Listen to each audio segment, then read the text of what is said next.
afraid to die? I think that's probably been the biggest question that I've had as I embark on this journey of attempting to summit to the top point in the world, Mount Everest. And I know that there's been so many questions coming in, and I have answered so many on my TikTok, but I realized that I haven't really said much to my amazing YouTube family. So this video is everything Everest: who I'm going with, when I'm going, why I'm going, and everything in between. So I first of all just want to say a massive thank you, because the support for me doing this has been more than I could even fathom and imagine.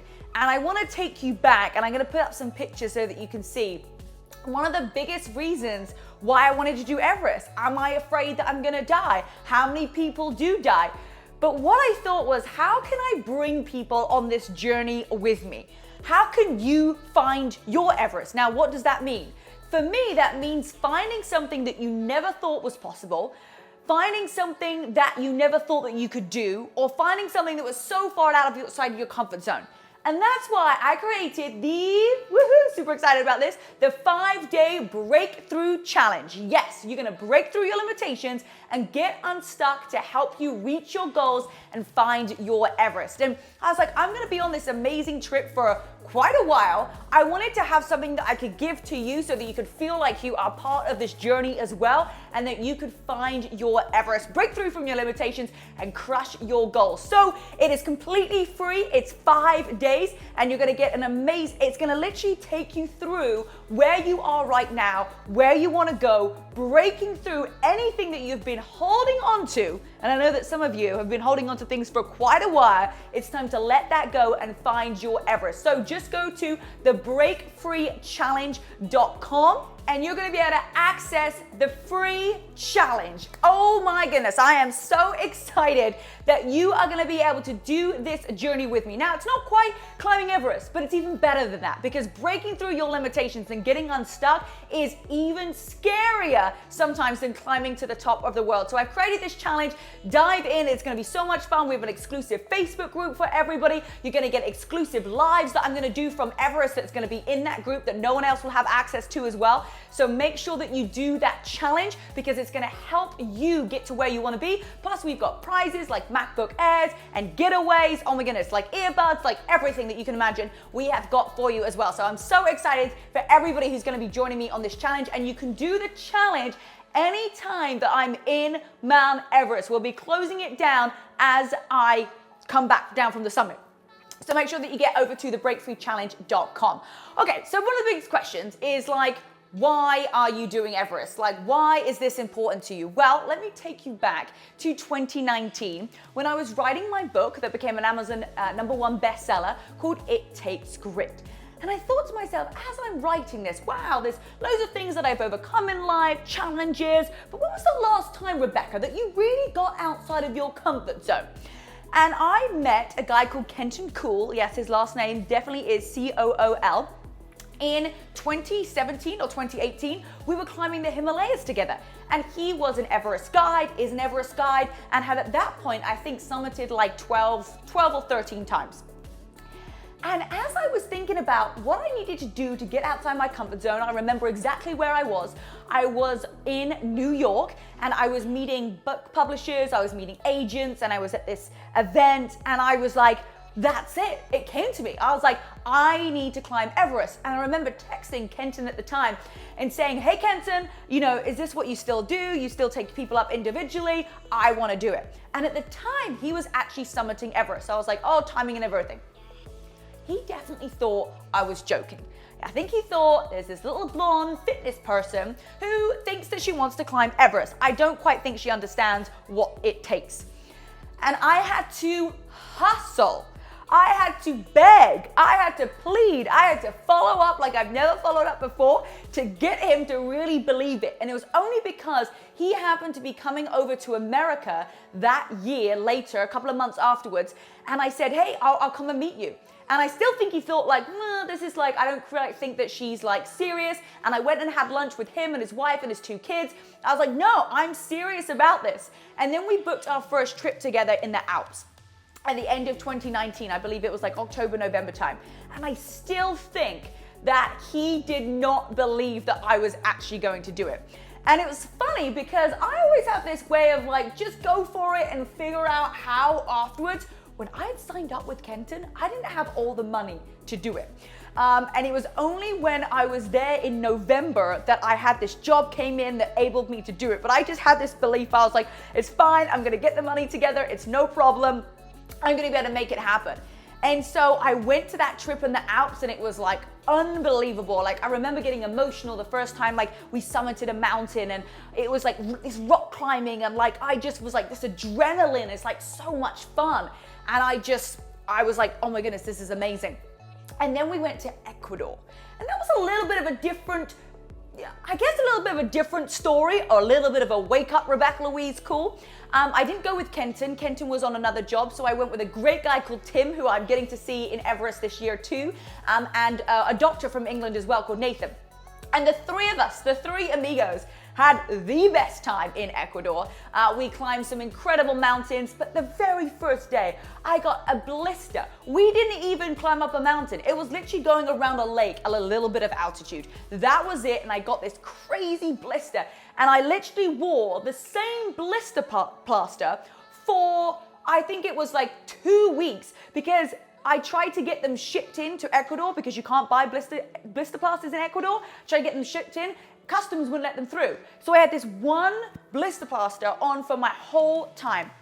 We went to do one of the mountains, and you've probably seen this video before where I'm just having a complete meltdown. And my boots weren't fitting right. They were cold. My hands were cold. I was just feeling awful.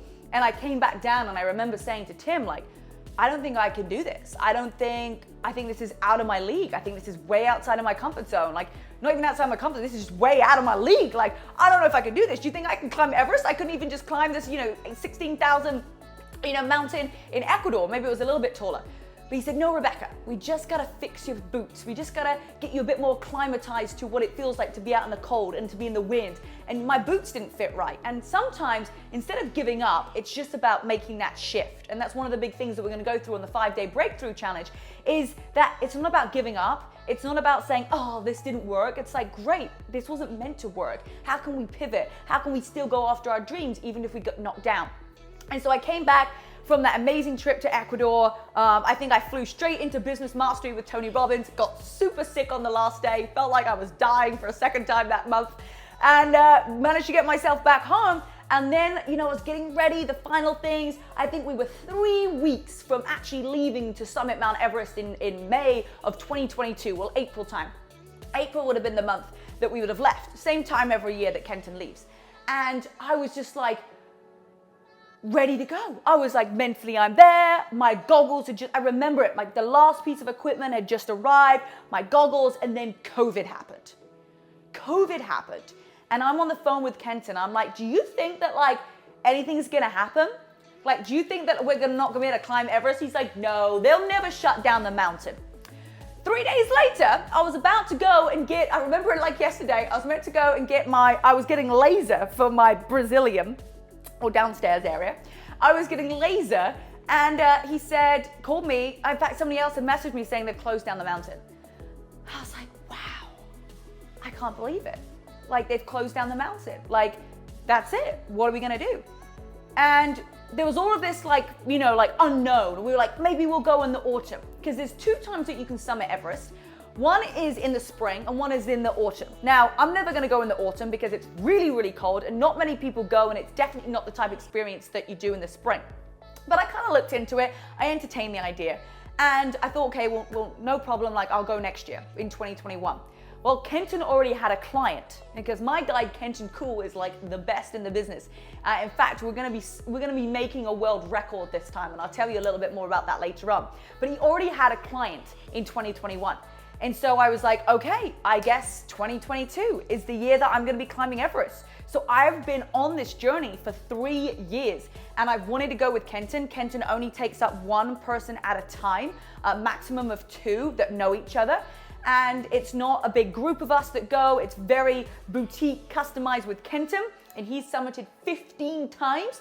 And when he summits this year with me, it'll be his 16th summit, and he will take the world record for the most people outside of Sherpas who has summited Everest. So this is kind of like a big deal, and I'm so honored to be part of that very special moment where he becomes that world record holder. I mean, like, I'm just honored to be on this journey with him.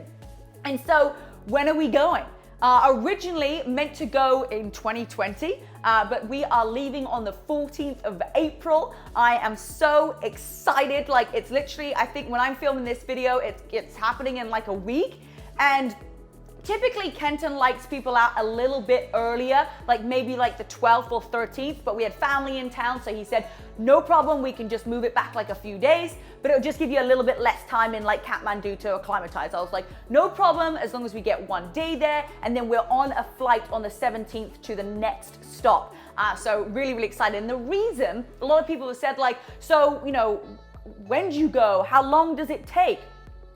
It takes, for the average person going in a group, 6 to 10 weeks. Yes, this is not just like a short trip. And a lot of people who are climbing Everest and just doing base camp are actually already out there. So a lot of people are out there. But Kenton, because he's been doing it for so long, he knows the windows. He knows the weather windows. He knows when to get in front of certain teams. He knows like when to go, because what we don't want is that we leave, you know, later on, and then we get stuck behind the bigger teams. Because we're only going in a very small group of us, we get to be the leaders of the pack, and we get to be the ones so that we're not stuck in any sort of like traffic, if that would happen. So he's amazing. He knows exactly what he's doing. So excited. We're going to be flying out the evening of the 14th of April. So make sure that you're watching on TikTok and my Instagram, because I've been in stories everywhere. I'll put some stories up on YouTube as well. And then we go. And for us, it's not going to take 6 to 10 weeks. It's going to take around 4 to 5 weeks, maybe up to 6 weeks. And that all depends on my pace. It depends on the weather. It depends on other teams, on other people. So it really does have a lot of variables.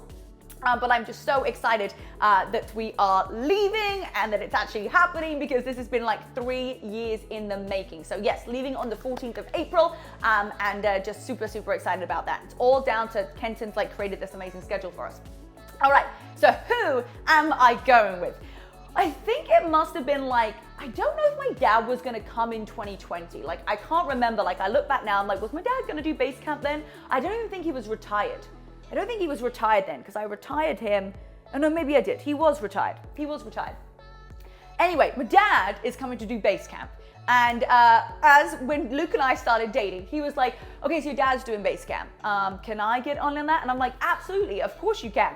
And then when we were in the Alps earlier this year I think we went in March, Kenton and him just got on like a house on fire. And Kenton said, I can get you to camp 2. So you can do like 1 rotation of camp 2. So we won't go all the way up to the top, the summit, but we'll be going to like camp 2. So because Luke had all the gear, like we gone ice climbing, and like Kenton was like, hey, do you just want to come to like 1 round of like, of camp 2? So he's going to be coming to camp 2 with me. So I'm so excited about that. He'll do like 1 of the rotations. So it's going to be so nice. We'll have the story of my dad being there, of Luke being there. And then we have Kenton, obviously, who's like the #1 guide. And I can't announce his name right now because it's a little bit undercover, but we have one of the top mountaineering videographers in the world who's also part of our team. He is just incredible. He has done some amazing, amazing things. I can't wait to share him on social media. He's got a huge social media following, and you're gonna love all of his photos. And then we have our incredible Sherpa team as well. So we really are like a small little group of people that are going up, and it's all kind of customized, and that's why we're gonna be able to get footage that nobody else can typically get. We're gonna get footage where you're gonna be like feeling like you are right next to me as we're going up to the push of the summit. Like, we're gonna get footage that like nobody else can see. And I guess like one of the big questions that I spoke about at the beginning is like, am I scared about dying? Can I die? And yeah, there is an element that you can die. People die from avalanches, from frostbite, from, you know, altitude sickness, from falling. And I think I am just going into this experience with like pure excitement. I love the fact that it's unknown.